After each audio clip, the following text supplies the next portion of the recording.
So, Tiffany, fill everybody in on what they should be doing with all the other debt that they've already incurred. Pay it down, pay it down, pay it down, right? Here's the thing about debt. It's never really a good thing. Yeah. Right. But especially if you're going to go into more debt with a mortgage. Okay. And with your debt, you have to understand that the second most important number is called the DTI. That's your debt to income ratio. Your mortgage company is looking at that. So how you calculate DTI is that you add up your monthly debt expenses. So that's your credit card bill that you're paying every month, car notes, student loans, and then you divide it by your monthly gross income.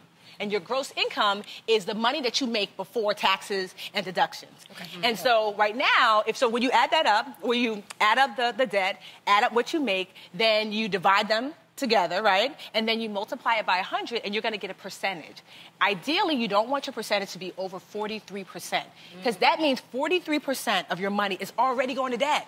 Wow. And so that's too high, and the mortgage company feels like if you were to lose your job or there was some sort of mix-up in your life, that you would not be able to afford your mortgage. Right. So you really want to keep your DTI as low as you can. And that's something you can calculate on your own. Yeah, you definitely. Before you walk in. Exactly. Because honestly, they're really not going to, they're not going to give you a mortgage if your DTI is too high. Now, there's some loopholes. So let's just say you have a lot of cash saved. Yeah. And they feel a little bit safer, but ultimately you really want your DTI to be as low as possible. And the only way to do that is to pay down that debt. Yeah. Wow. This is so much good information. Yeah. What advice can you give the person that wants to find a new job while on the house hunt? Well, that's great. If you want to find a new job, right now. Right? Really? So you can search for a new job, but do not switch jobs. You have to remember that the mortgage company is looking at you to see, Stability. Consistent money. Are you getting money on a regular basis? Have you been there for a long time? Exactly. So if you switch jobs right before you apply for a mortgage, you put yourself in harm's way. Real quick, why is it important to own a home?